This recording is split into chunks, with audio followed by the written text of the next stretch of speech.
Congratulations, you've just found the #1 over 50 health and wellness podcast on the planet.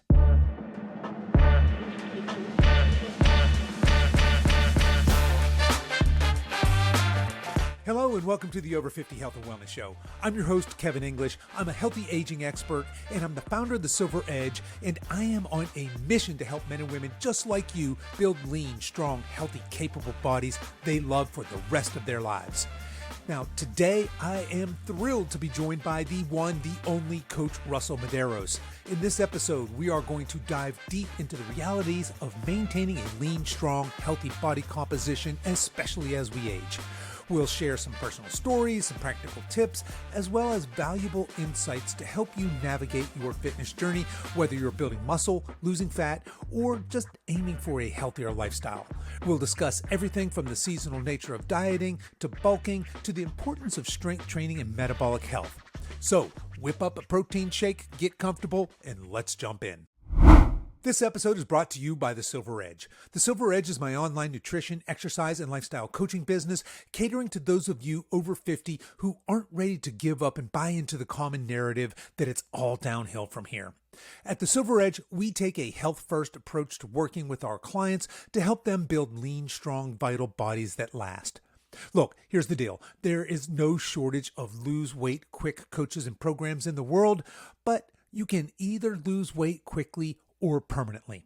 So if you're tired of losing and gaining the same weight over and over again, if you're tired of constantly dieting, if you have a poor relationship with food, exercise, and your body, then I invite you to book a call and see if our services are a perfect fit for you. The easiest way to do this is to head over to silveredgefitness.com and click on the coaching tab, or just shoot me an email at coach@silveredgefitness.com. Okay, enough of that. Let's get on with today's show. Russell, welcome back to the show. Thank you. Pleasure to be back.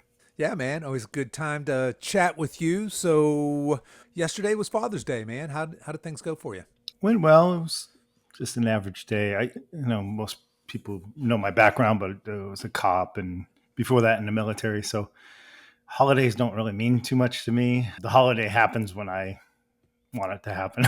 I guess, Right because yeah. if I stuck on Christmas being Christmas, it'd be a sad time. So, Gotcha. So you've ended up working through a lot of those. Yeah. So I told my kids, as far as Father's Day is, I'd appreciate it if you appreciate me the rest of the year, and not because some calendar says it. But it was just fun. I just hung out with the kids, hang out by the pool. So we didn't make a big deal of it. All right. Yeah. Gotcha. What about yours? Yeah, just hung out at the house all day. So hung out with the kids, hung out with my dad. So as you know, we're all on a big family compound out in the country. So that was pretty awesome. One of my brothers is actually traveling, and I didn't even know he was there, but he and his family are in Croatia. So they're down there playing in the islands or something. But my other brother came out and my sister came out. So it was fun. We had a nice little relaxing time. My wife made me this wonderful meal. We had homemade blueberry pie with blueberries that I've picked. So that was really, really nice. That is nice. The kids made a big deal. And of course, my kids are grown. They're adult kids, but it's a big deal on Father's Day and Mother's Day, which, awesome. Hats off to them. So yeah, they wanted it to be special. They kept saying, "Are you having a good Father's Day, Dad? Are you having a good Father's Day?" So yeah, it was nice. It was relaxing. Got in and out of the pool a little bit.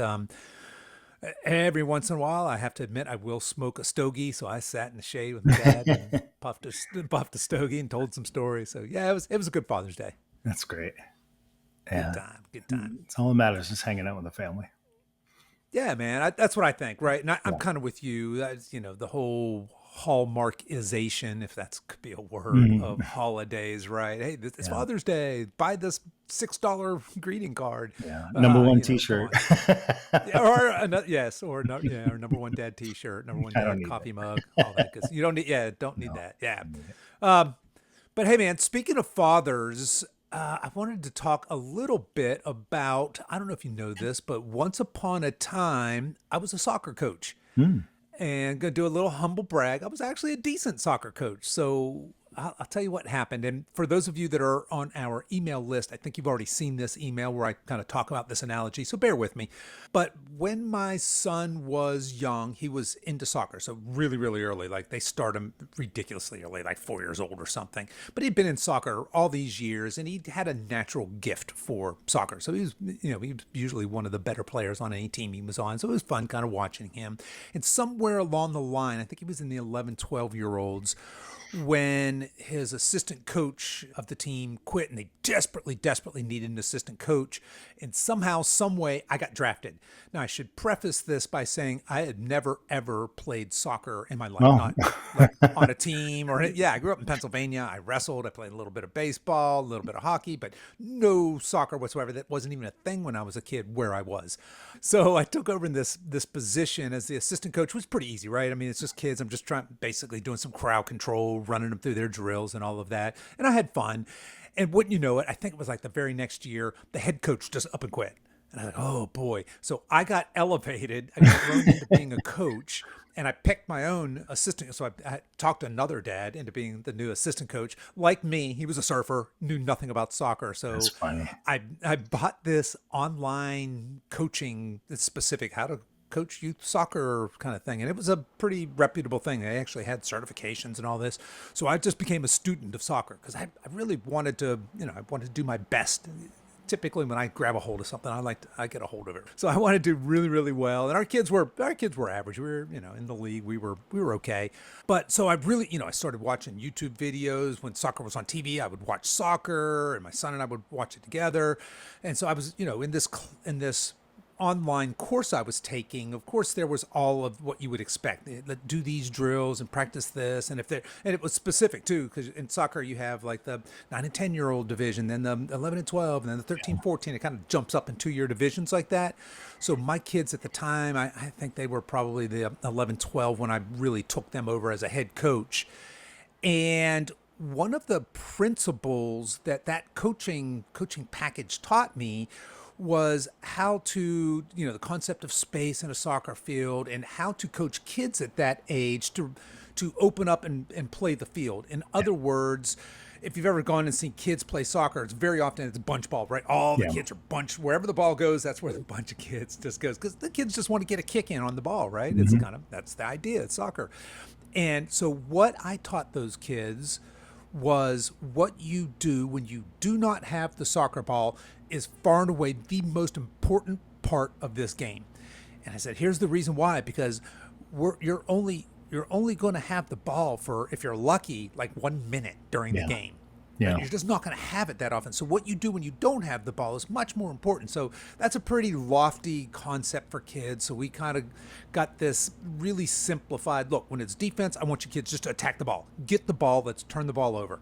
And still maintaining some semblance of position, right? Offense, middies, and defense. But then when we're on offense, the second we possess the ball, I want everybody to run back to their positions. So I get my strikers out on the sidelines, I get my middies to fall back, I get my defenders to move out. So everybody moves away from the ball, with the concept of being somebody then is certainly going to be open because we got a bunch of other kids playing bunch ball. And that strategy, it took a while for the kids to get it. They, their natural instinct is to run towards the ball and try and kick it, even if their own teammate has it at that age. But I had kids that really got that concept, really kind of understood that, hey, what I do when I don't have the ball is really important, and let me have a strategy for that, right? Not me to wander around, but, I know what to do when I don't have the ball, but my team possesses the ball. So that was a really key turning point for those kids. We went on after that, you had a season of really implementing that. I think it was the very next season, we went undefeated, won the championship, turned around and won back-to-back. And in fact, our league was talking about making new rules to break up teams that had all the quote-unquote good kids on their squad. And I'm here to tell you, I had some exceptional players, 100%, but they certainly, looking around, there were exceptional players on every single team. There just were. I think it was that strategy. I think it was hey, when we possess the ball, we scatter. We move out into open space and we call for the ball, right? So at any rate, that's a pretty long-winded story here to open up a podcast about over 50 health and wellness. But I was thinking about that as an analogy for building a healthy, lean, strong body composition. And and here's the tie-in here. Bear with me. See if you follow me on this, if this makes any sense at all. I was thinking it's the analogy is this. What we do when we're not dieting is way more important than what we do when we're actually dieting for long-term body composition change and long-term body composition maintenance and for long-term healthy aging. Does that make sense, right? Because I think No, it does, because you're so focused and dialed in on a diet that when yes, you go off if you look at it the wrong way, you're like, oh, I'm out of jail. I can do right, whatever I want, and then yeah, which before you know what it, you most end people up do. back in jail. Yeah, Yeah. yeah. I think you're right. Most people. So we have a couple of types of classic. We'll call them dieters.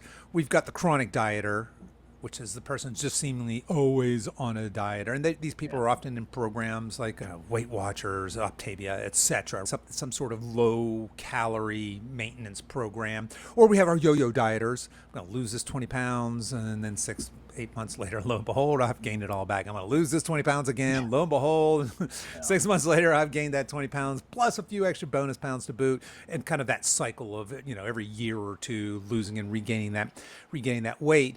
And I think what happens is exactly what you're alluding to, right? People get into this idea that I'll diet, do this odious task for a while.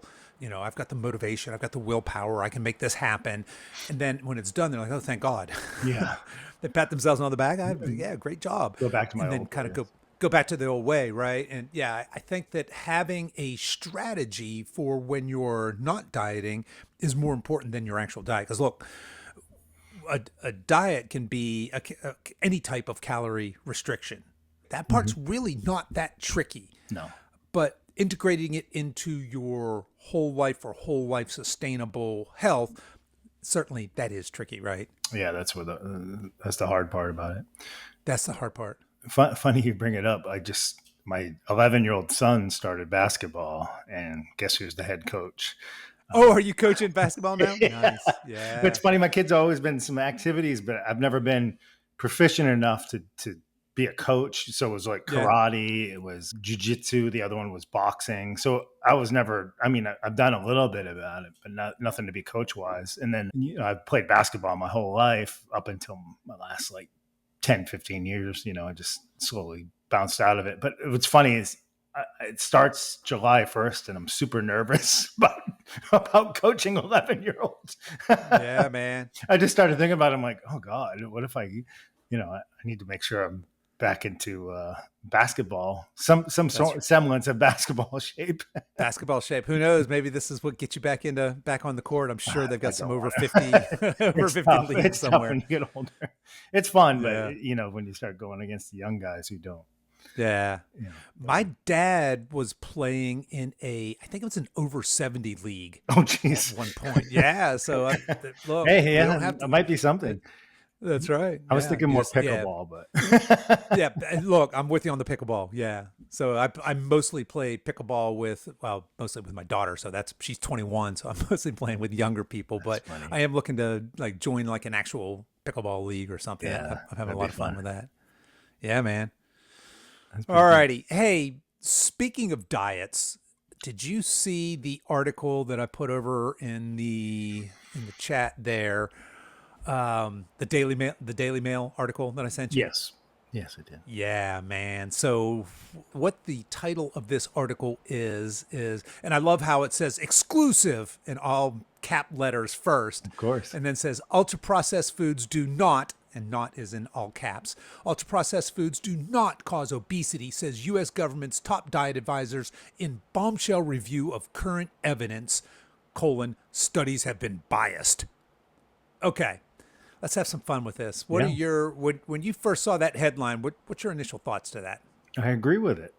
I mean, what's not to agree about? So right now my calories are 2,500, right? And if I were to eat all processed food and keep it at 2,500, that's going to be the difficult part. Is of course I'm going to lose weight. I'm going to function.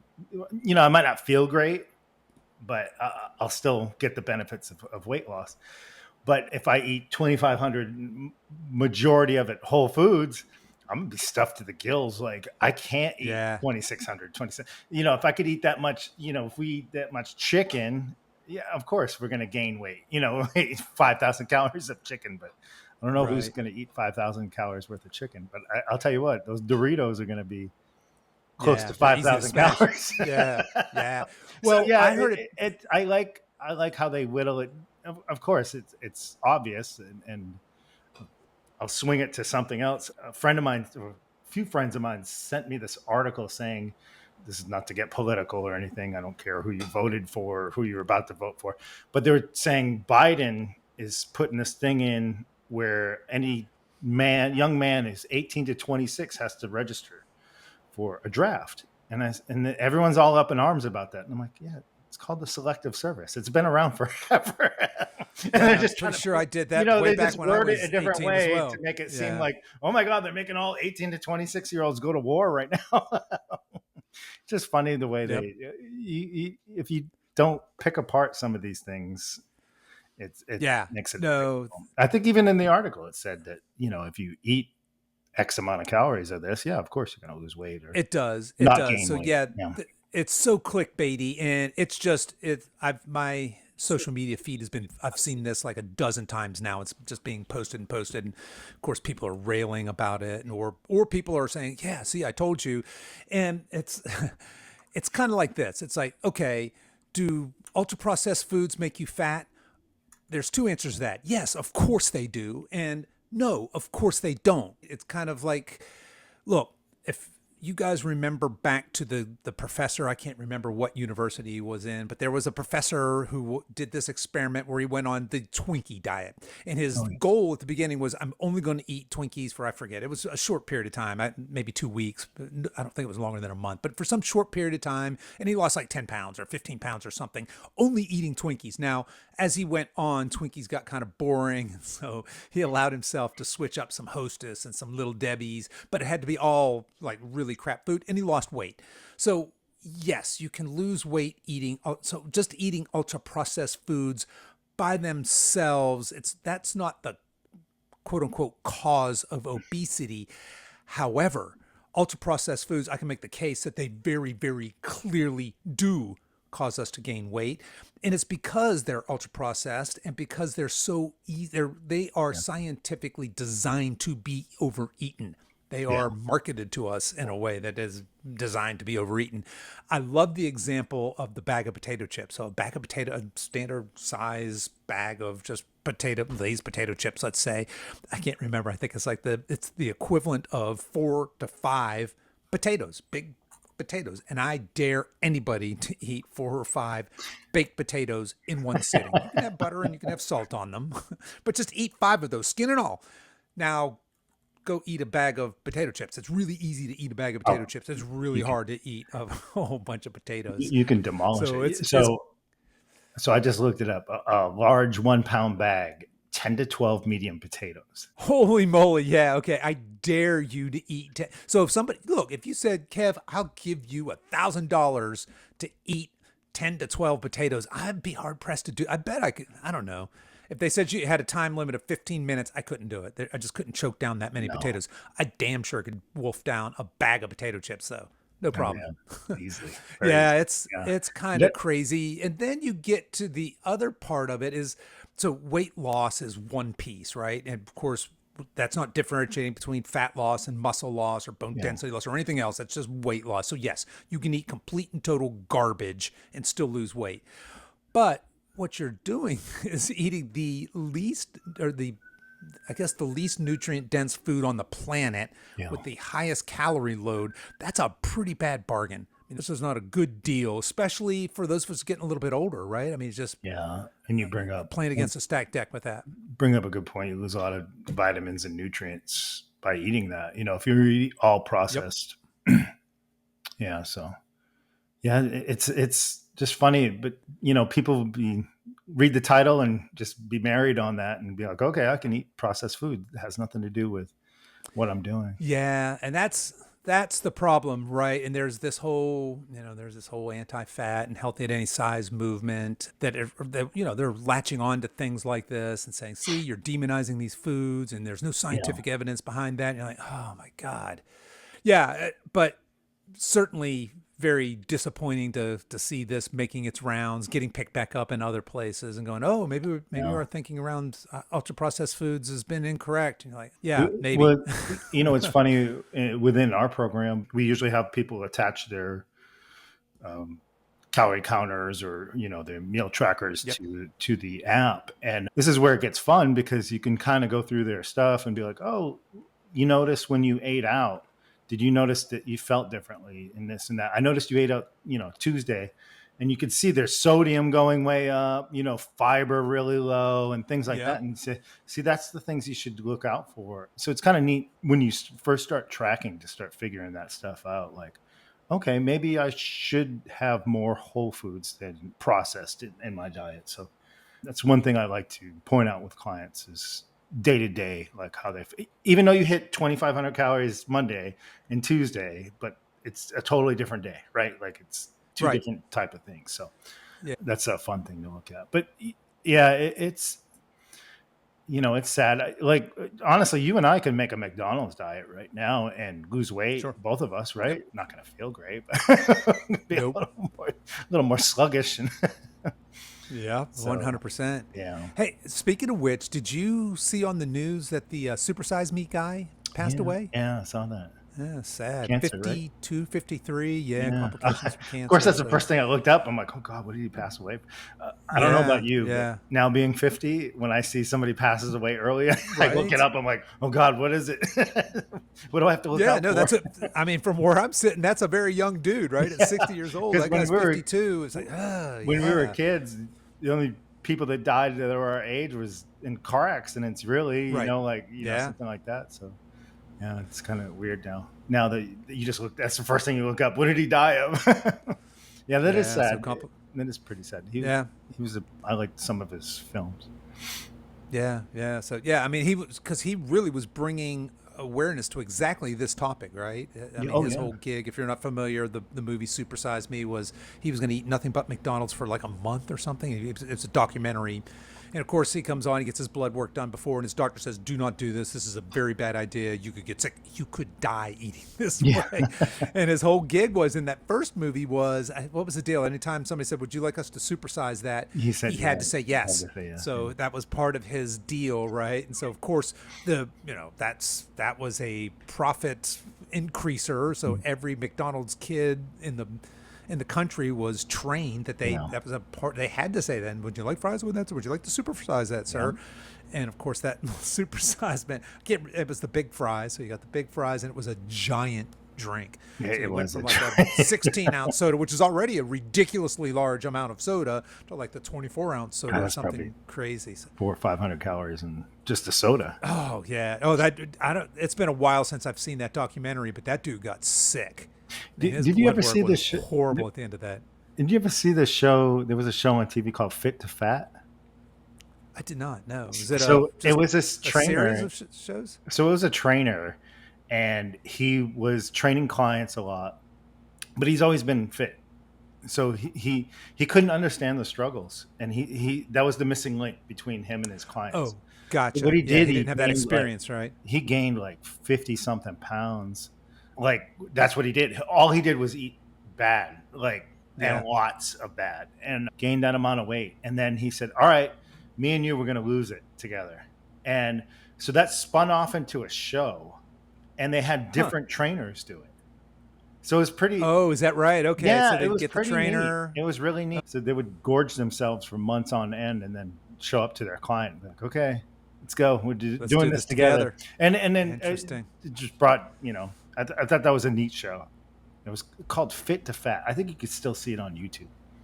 Huh. Yeah, no, I haven't heard that. I have heard of fitness trainers or fitness models, people that are doing dramatic before and after photos, do their before photos after. So what they'll do is they'll get really diced, really shredded, get those photos, and then they'll just like you said, they'll just eat a bunch of crap, go in this dirty bulk, get really big, take some photos, and then just swap them.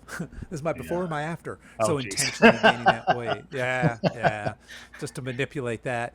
That's an interesting concept. Now, I would think that somebody who has been, or certainly who has spent most of their life being very, very fit, that person, if they get really obese and unhealthy, has an advantage in getting back into shape. There's that Yeah. muscle memory and a whole bunch of other things. They've already have a, they've already had a lifestyle where they were maintaining that. So it's probably an unfair comparison to say, all right, Yeah. this dude's been fit his whole life.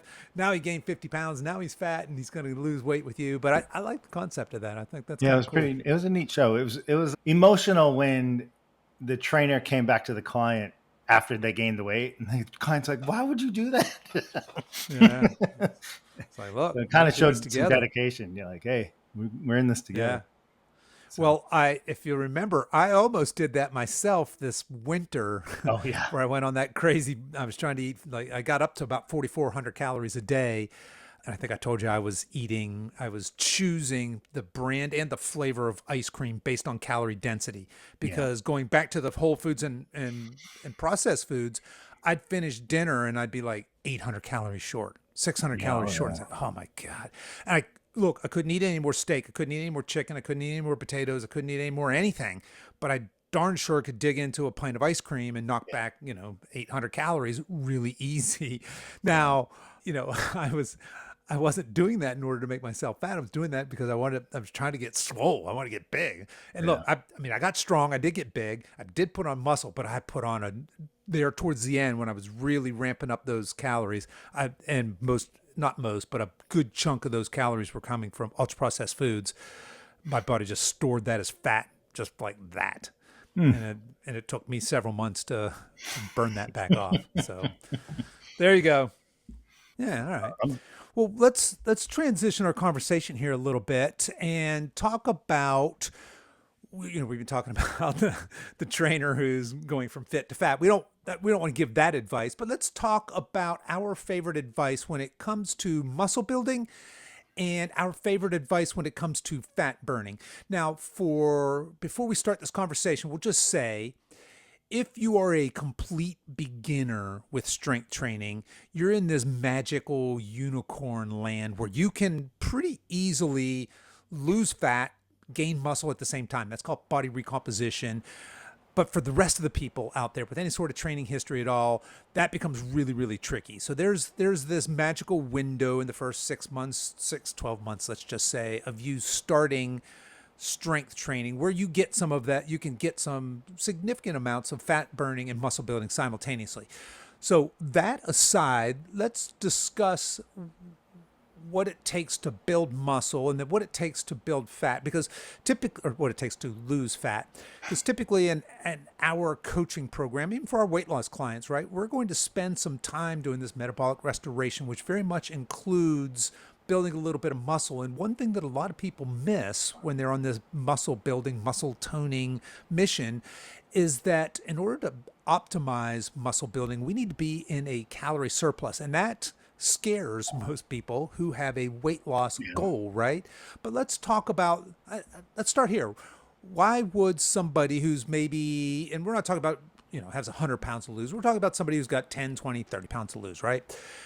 Why might they start by building some muscle before they even worry about a diet? So one thing I'd love to point out now is, I wish I would have adopted this earlier, but kind of project out of what my calendar looks like, right? So if I'm trying to burn body fat and I'm going to reduce my calories, I kind of want to make sure my next 10 to 16 weeks is looking pretty decent, right? So I don't want to have like 4 weddings to go to, a bunch of parties. It's just going to make it 10 times more difficult. And that's what I do too, is I look ahead and I'm like, okay, I'm going to have to dedicate this time to cut calories. So maybe it's not a good time in my life. Yeah. So maybe I concentrate on building muscle, right? Extra calories. Right. I'm able to afford it during the wedding or during this or event or whatnot. So that would be a good way. Another one too is, if you came to us eating such low calories, where are we going to cut from? Right. which That's I a big tend to one for find us, isn't happens it? more times than not. Yeah. 100%. Yeah. It's kind of funny. I was talking to Monica and she was thinking, we were kind of saying, is everybody over 50 under eating? Are Yeah, it all of seems us? like it. Because it seems that way. But, Yeah.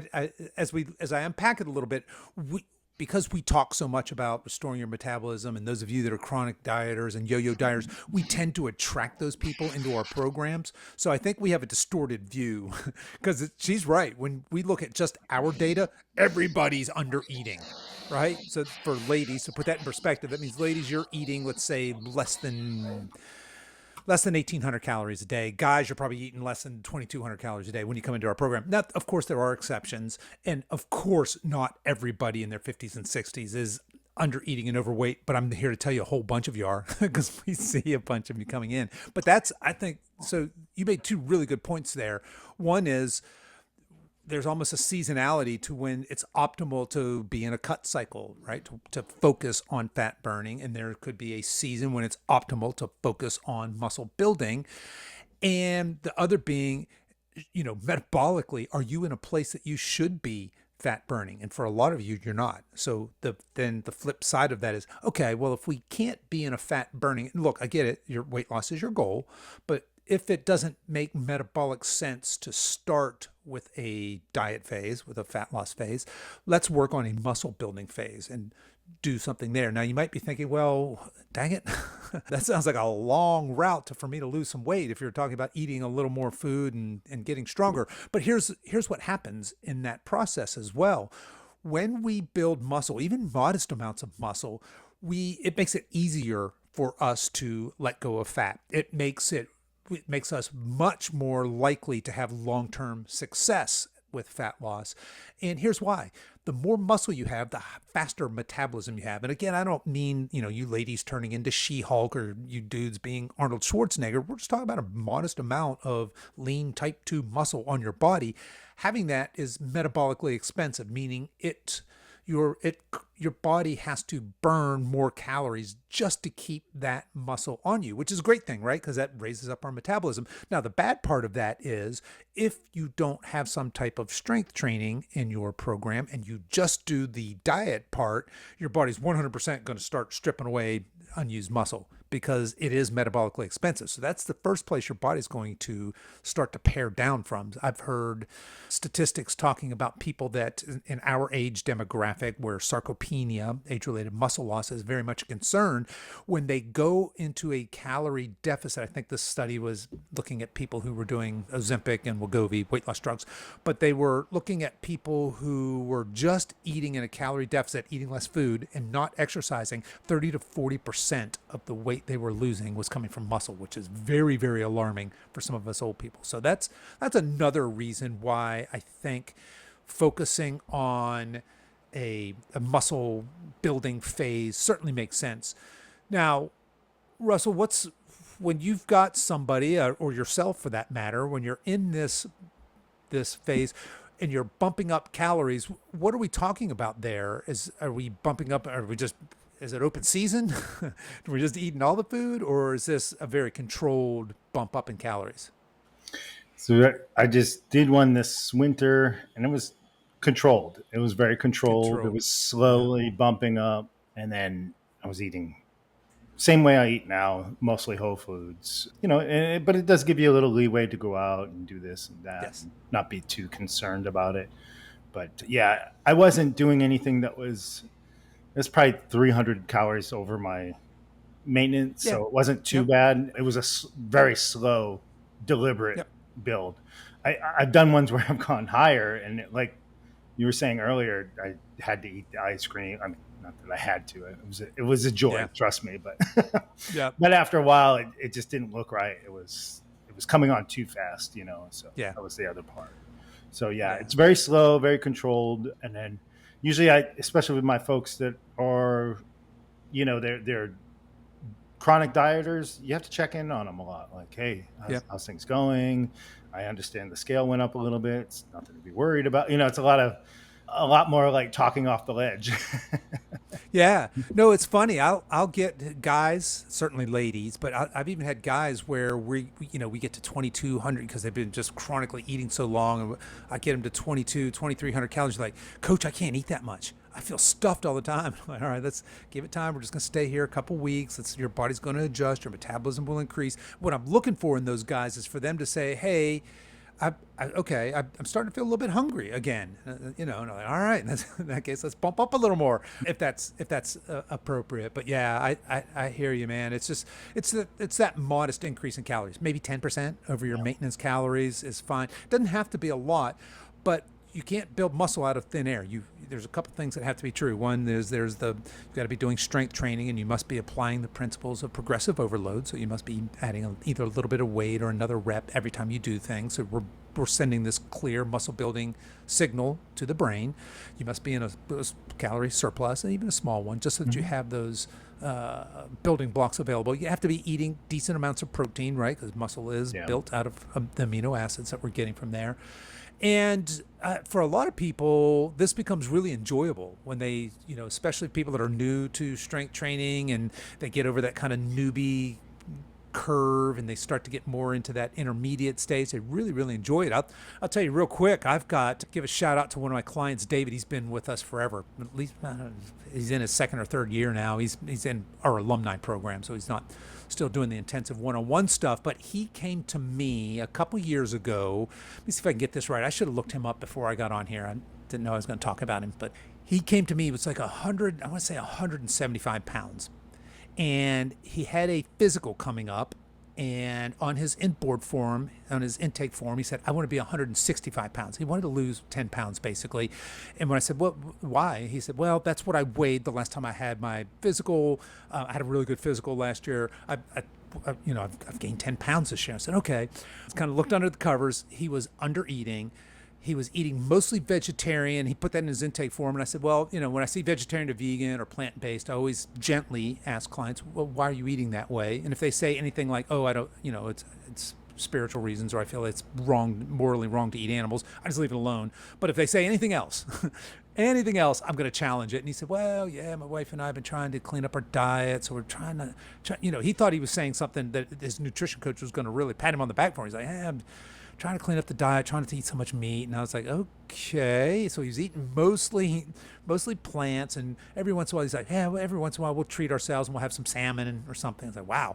And for his exercise, he was mostly doing yoga. And I think he was riding his bike. So no strength training, eating very, very low protein, eating very low calorie. So I said, all right, well, when's your physical?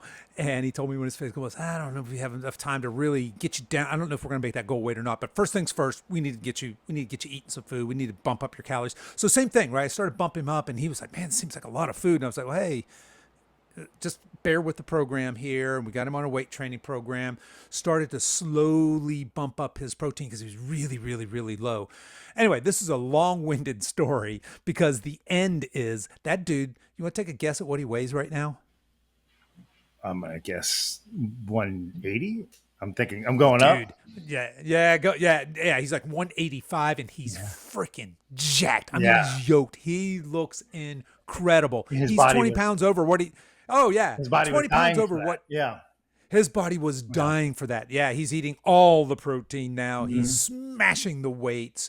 And I have to say, he's probably got some just some muscle building genetics in him somewhere, because that dude, I mean, he in 2+ years has just completely transformed himself into this monster. So hats off to David if he's listening to this episode. You know who you are. You're a badass. And I've got a man crush. That dude, I mean, he looks good. That's really hard to do. It's really hard. Yeah. So he did long builds. We did a couple of cuts because, anybody who's been on a bulk for a long time, whether you're a guy or a girl, you start to get self-conscious. And I know certainly for me, kind of looking down and saying, oh, shit, there goes the belly again. Yeah. Time for a cut. But what you have to be careful is that you don't ride that. I want a bulk. I got to cut. I want a bulk, I got to cut. So the second, if you see some fat, you freak out and you start cutting. And then the second you start to feel skinny and weak, you start bulking and you go back and forth and back and forth and back and forth. Guilty, by the way. I've done that many, many, many times. And I can still catch myself with that tendency.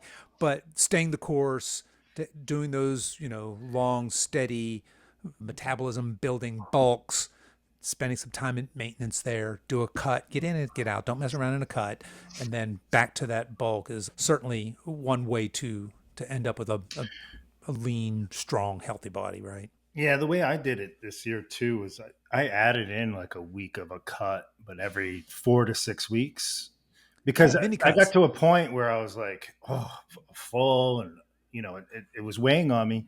It wasn't necessarily like a weight. I'm not going to drop body fat in a week, so it was mostly Yeah, just to get my metabolism back so I could eat that much more again. So yeah, yeah, that's a great tip. yeah, I do that when Taking I'm those little dieting mini too. breaks. Yeah, I Yeah, just got off a mini break from a diet. Like I took a week off and just bumped my yep. calories up. Oh, it felt so good. So yeah, talk about that. Somebody hears that. Is that again? I know what you're going to say, but that's not your license to go full ham, right? When you say No. take a week off from dieting, what does that look like? What did it look like for you? So God, I was dieting down to 1900 calories, and usually I don't go below 2000, but I was like, it was sticking for a while. So I was like, bump it down a Yeah, little more.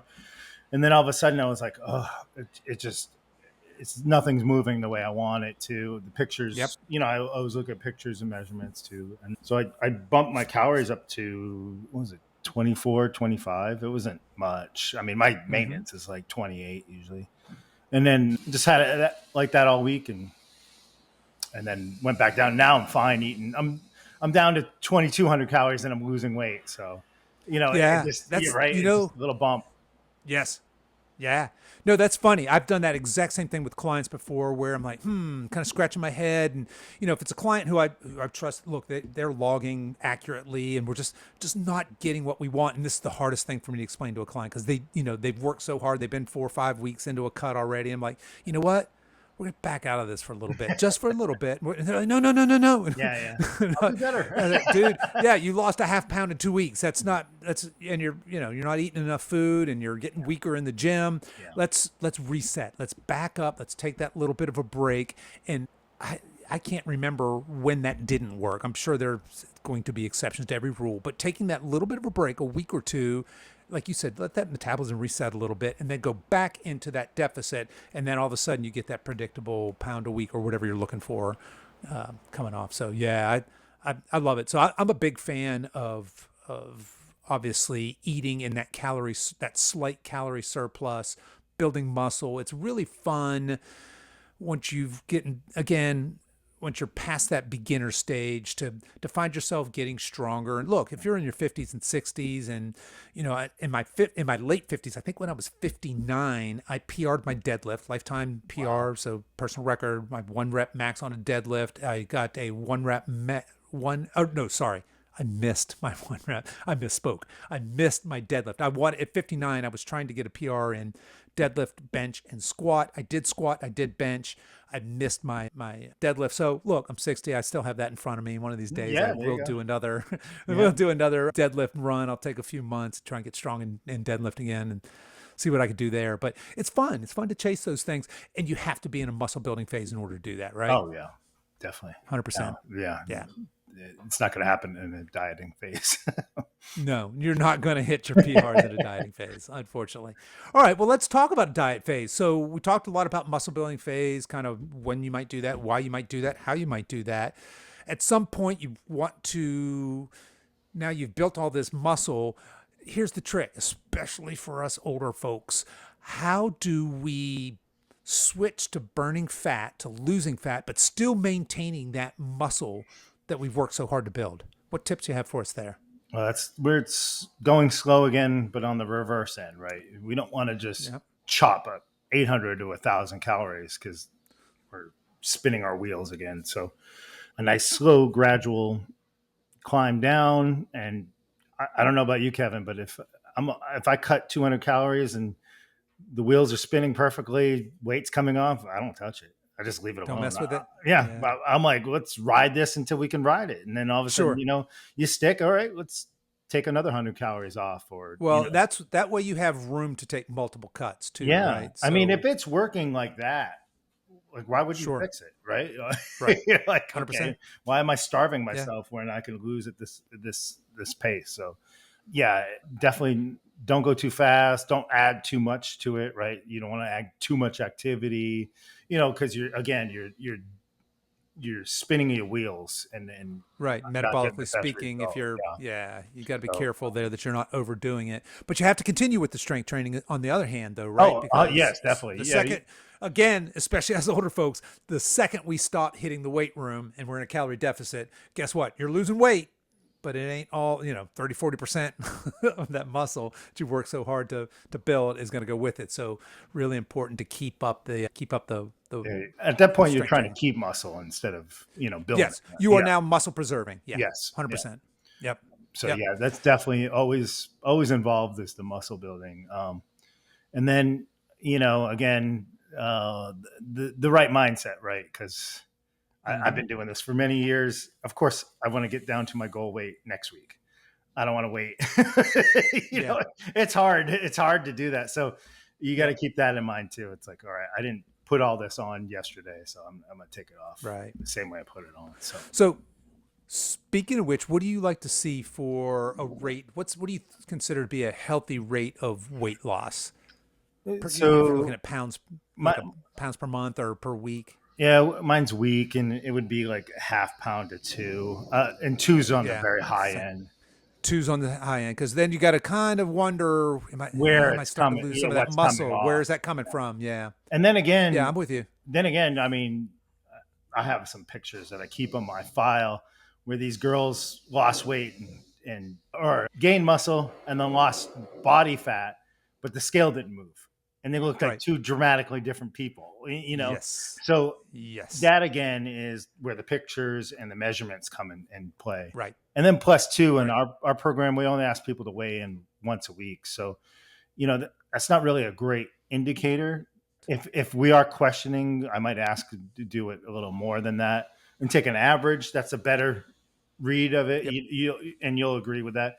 When I work with people who have stressful lives or stressful schedules and not sleeping right, I'm like, hey, just because I put in weigh in Sunday doesn't mean you have to weigh in Sunday.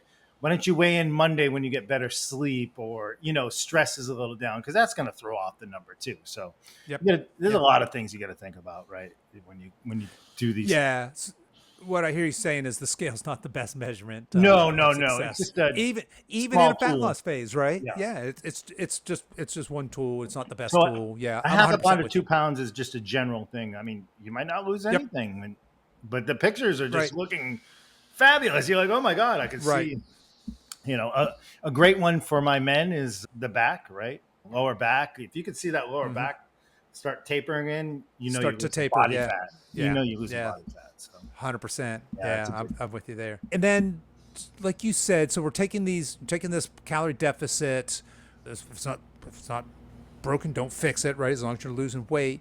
And then when do we turn around and go the other direction? I mean, what happens when you're done with the diet? Let's say somebody's got 20 pounds to lose and we've successfully lost 10. We decide, you know what? We're going to lose that second 10 pounds in a second cycle. So we're going to reverse back out of that. What does that look like when I say reverse diet? What are you doing with your clients when it's time to stop dieting or take that dieting break? Kind of going back to the soccer analogy. Now that they're not possess the ball at this moment, now what? Usually before we go on a diet, I like to put it in their heads, hey, look, we may get to a spot where all of a sudden you're extremely lethargic. You almost have like signs of depression.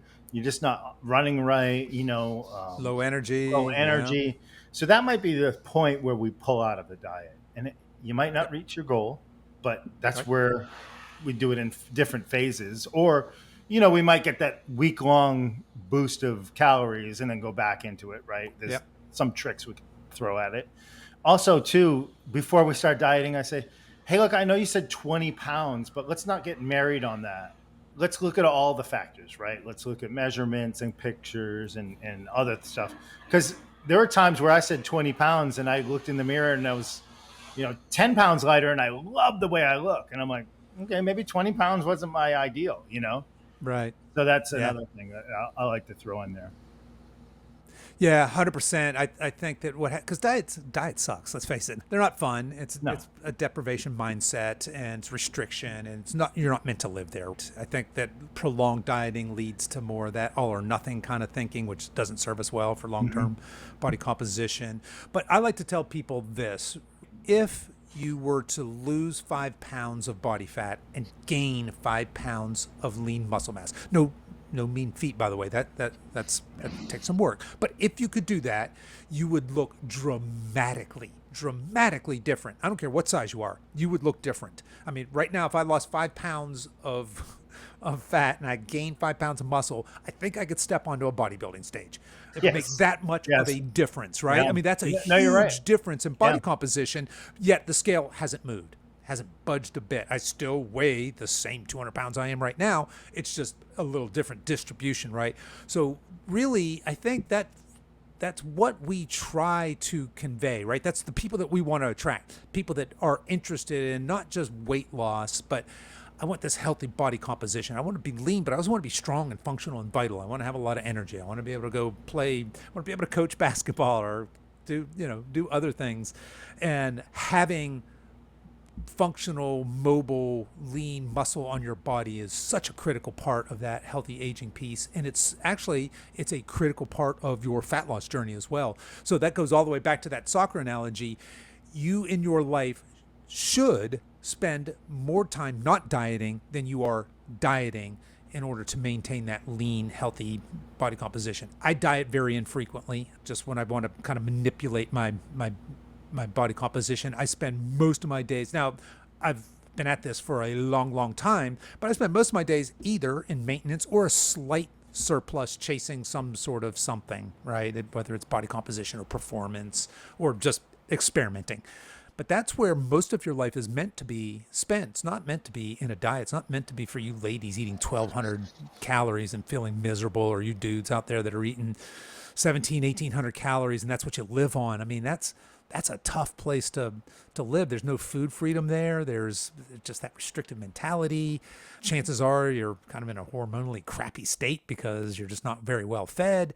So there's a lot to be said for taking time to really restore your metabolism, to chase strength, to chase performance, to chase something other than just weight loss, right? There's a time and a place for that. And if you cycle it in and out in a responsible way, once you get to your ideal weight, that maintenance is actually a whole lot easier than getting there in the first place. Is that fair? Am I overselling that?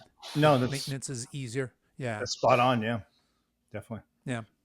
I mean, the reason why I came out of a cut last week, I was in class all week, and I was like, oh, I'm not great in class to begin with, and then and then to boot, I'm on a diet, so I'm like, oh, this is a good time to come out, and yeah. did function a lot better. I love the idea of seasonalities of when you do things. So the wintertime for me is when I really like to, or the fall and the winter is when I really like to chase. If I'm going to bulk, I don't think I'll bulk. Well, never say never, but I don't think I'm going back to eating 4,400 calories again anytime soon. But in the wintertime, I live at the beach. My shirt's on most of the winter. My shirt's off a lot in the summer. So I like to, in the summer, I want to be at maintenance, or, if I want to live my life, I want to be done with my cut and have the body that I want and be able to maintain that. And then come fall, I might start to do more of a bulk. And if I get a little bigger than I like, certainly January, February comes along, I can move into, I say, okay, I'm going to dedicate the next 8 weeks to really switching my focus now to focusing on fat loss or muscle preserving, and then come out of that and reverse diet back into maintenance through the summer. But you can kind of look at the year almost in cycles where I have this, I'm in season, post season, off season, preseason, almost kind of thing, right? So the way you look at how you diet. Same with me. I'm the same way. Yeah. Don't want to be dieting all the time though. That just sucks. No, it's horrible. Nope. All right, Russell, what else we got? Anything else? No. pretty much. I think school tapped me out last week. We hit all the things there. Yeah. Okay. Well, alrighty, folks. Well, we appreciate you sticking with us. If you'd like to continue the conversation, we'd love to hear from you. Head over to Facebook. We are in the Lean Body Blueprint is the name of our private Facebook group. It's free to join. Just you've got to answer a couple questions, but we'd love to have you in there. Love to continue this conversation. Coach Russell, thanks so much again for coming on and being co-host here today. Always a good time to chat with you, man. Thank you. You too.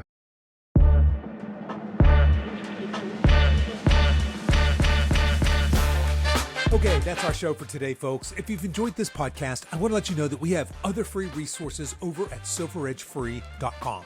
There, you'll find our free guides with our top tips on nutrition, exercise, and healthy lifestyle to assist you in your weight loss and fitness journey. So feel free to head over there and download anything that looks useful to you. I'll put links to everything we talked about today in the show notes. You folks can find those over at silveredgefitness.com/288.